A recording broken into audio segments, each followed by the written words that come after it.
محترم ناظرین، یوم عاشورہ کے دن یعنی کہ محرم کے دن ایک چیز عوام کے اندر یہ چلی ہوئی ہے کہ اگر کوئی انسان محرم کے دن 4 رکعت نماز نفل اس طرح پڑھتا ہے کہ ہر رکعت میں پہلے سورہ فاتحہ پڑھے اور پھر سورہ فاتحہ کے بعد 11 مرتبہ قل هو اللہ احد پڑھے تو اللہ تعالیٰ اس انسان کے 50 سال کے گناہ معاف فرما دیتا ہے اور اس انسان کے لیے نور کا منبر بنا دیا جاتا ہے۔ اس چیز کو سمجھنا چاہیے کہ یہ بات کسی بھی صحیح حدیث سے ثابت نہیں ہے، بلکہ اس طرح نماز پڑھنا یہ بدعت ہے، اس لیے اس کو ختم کرنا یہ لازم اور ضروری ہے۔ اس بارے میں ایک بات یہ ذہن نشی کر لیجئے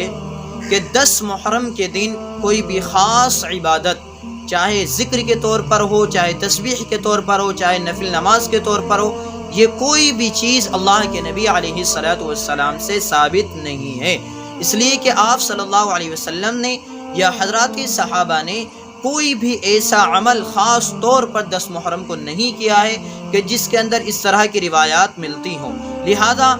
کسی نفل نماز کو خاص طور پر 10 محرم کے دن پڑھنا اور اسے باعث اجر و ثواب سمجھنا یہ چیز بدعت کہلائے گی، اس لیے کہ آپ علیہ السلام سے اور حضرات صحابہ سے کسی سے بھی صحیح طریقے پر یہ چیز منقول نہیں ہے۔ لہذا یہ جو بات چلی ہوئی ہے اور یہ جو حدیث چلی ہوئی ہے کہ اگر کوئی انسان محرم کے دن 4 رکعت نماز نفل اس طرح پڑھتا ہے کہ ہر رکعت میں پہلے سورہ فاتحہ پڑھے، اس کے بعد 11 مرتبہ سورہ اخلاص پڑھے تو اس کے بدلے میں اس کے 50 سال کے گناہ معاف کر دیے جائیں گے اور اس کے لیے نور کا منبر بنا دیا جائے گا، یہ چیز صحیح نہیں ہے بلکہ یہ بدعت ہے۔ بدعت ہر اس چیز کو کہا جاتا ہے کہ جس کو انسان ثواب کا کام سمجھ کر کرتا ہے۔ ایک حدیث کے اندر اللہ کے نبی علیہ السلام نے بیان فرمایا ہے، آپ علیہ السلام بیان فرماتے ہیں کہ جب کوئی قوم کسی بدعت کو ایجاد کر دیتی ہے، جب کوئی قوم کسی بدعت کو رواج دیتی ہے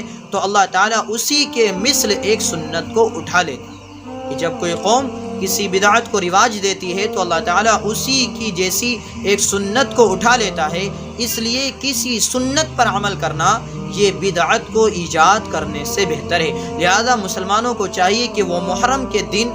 اس طرح کی نماز پڑھنے سے احتیاط کریں، اس لیے کہ احادیث صحیحہ کے اندر اس کا کوئی ثبوت نہیں ملتا۔ اس چیز کو اللہ کے نبی علیہ السلام نے حدیث کے اندر بہت ہی بہتر انداز میں بیان کیا ہے، جس حدیث کو مشکات شریف کے اندر نقل کیا گیا ہے۔ فرماتے ہیں قال رسول اللہ صلی اللہ علیہ وسلم ما احدث قوم بدعۃ الا رفع مثلها من السنہ فتمسک بسنۃ خیر من احداث بدعۃ،